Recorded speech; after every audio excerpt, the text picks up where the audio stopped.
এক আগন্তুক ব্যক্তি ৩ দিন পর্যন্ত হজরত ইদ্রিস আলাইহি ওয়াসাল্লাম এর সাহচর্যে থাকলেন।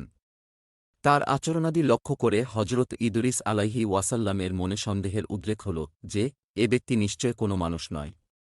অতএব তিনি বললেন, আল্লাহর কসম, আপনি আপনার প্রকৃত পরিচয়টা বলুন। আগন্তুক বলল, আমি কোনো মানুষ নয়। আমি একজন ফেরেশতা।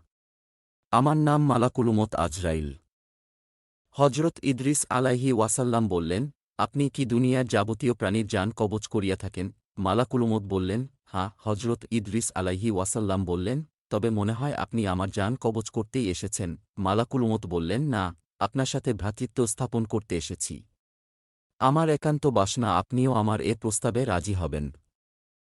হজরত ইদ্রিস আলাইহি ওয়াসাল্লাম বললেন, আমি আপনার সাথে এক শর্তে ভ্রাতৃত্ব স্থাপন করতে রাজি হব, যদি আপনি আমাকে একবার মৃত্যুর অবস্থাটা উপভোগ করান।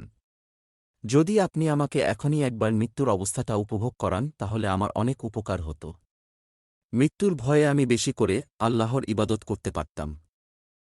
মালাকুল মউত বললেন, আল্লাহর অনুমতি ছাড়া আমি এ কাজ করতে পারি না।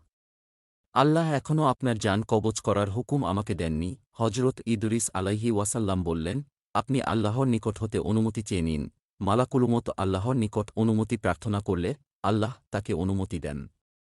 অনুমতি পেয়ে মালাকুল মউত হজরত ইদ্রিস আলাইহি ওয়াসাল্লামের জান কবজ করলেন।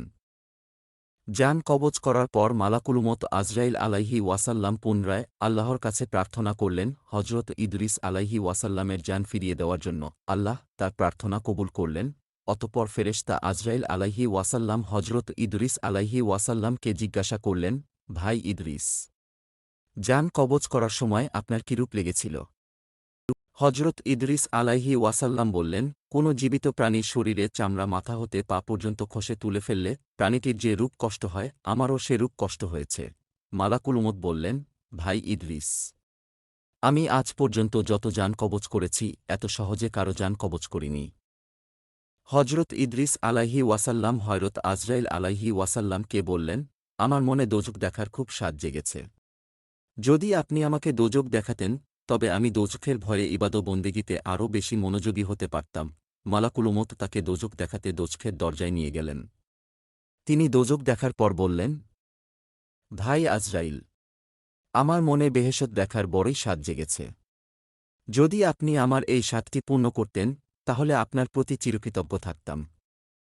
মালাকুল মউত বললেন, যদি আপনি আমাকে কথা দেন যে বেহেশত দেখেই আপনি আমার নিকট ফিরে আসবেন তাহলে আমি আপনাকে বেহেশত দেখাতে পারি। হজরত ইদ্রিস আলাইহি ওয়াসাল্লাম তাতে রাজি হলে মালাকুল মউত তাকে বেহেশত দেখাতে নিয়ে গেল। বেহেশতের দরজায় আসলে হজরত ইদ্রিস আলাইহি ওয়াসাল্লাম তার পায়ের জুতা খুলে বেহেশতে প্রবেশ করলেন। তিনি কিছু সময় বেহেশতে ঘোরাফেরা করলেন। এরপর তিনি মালাকুল মউতের কাছে ফিরে এসে নিজের প্রতিশ্রুতি রক্ষা করলেন। পরক্ষণেই তিনি এক দৌড়ে আবার বেহেশতে ঢুকে গেলেন। মালাকুল মউত তাকে ডেকে বলল, ভাই ইদ্রিস, আপনি আবার বেহেশতে ঢুকলেন কেন? তাড়াতাড়ি বেরিয়ে আসুন, আমি আপনাকে আবার পৃথিবীতে পৌঁছে দেব। হজরত ইদ্রিস আলাইহি ওয়াসাল্লাম বেহেশতের ভিতর থেকে জবাব দিলেন, ভাই আজরাইল, আল্লাহ তাআলা ইরশাদ করেছেন, প্রত্যেক প্রাণী একবার মৃত্যুর স্বাদ আস্বাদন করবে এবং একবার দোজখ না দেখে কেউ বেহেশতে যেতে পারবে না। আমি তো একবার মৃত্যুর স্বাদ আস্বাদন করলাম এবং দোজখ দেখলাম। তারপর বেহেশত হতে বের হয়ে আপনাকে দেওয়া প্রতিশ্রুতিও রক্ষা করলাম। অতএব এখন আমি আর বেহেশত হতে বের হব না। আপনি আপনার কাজে চলে যেতে পারেন। মালাকুল মউত হজরত ইদ্রিস আলাইহি ওয়াসাল্লামের জবাব শুনে কর্তব্য স্থির করতে না পেরে দাঁড়িয়ে রইলেন। আল্লাহ তাআলা তখন হযরত আজরাইল আলাইহি ওয়াসাল্লামকে লক্ষ্য করে বললেন, আজরাইল, ইদ্রিসকে বেহেশতে থাকতে দাও। তার ভাগ্যে আমি এরূপ ঘটনায় লিপিবদ্ধ করে রেখেছিলাম। অতঃপর হজরত ইদ্রিস আলাইহি ওয়াসাল্লাম মহাসুখে বেহেশতে বসবাস করতে লাগলেন। এইভাবেই হযরত ইদ্রিস জান্নাতে প্রবেশ করলেন। এই রকম ভিডিও পেতে সাপোর্ট করে পাশে থাকবেন, শেয়ার কমেন্ট করে।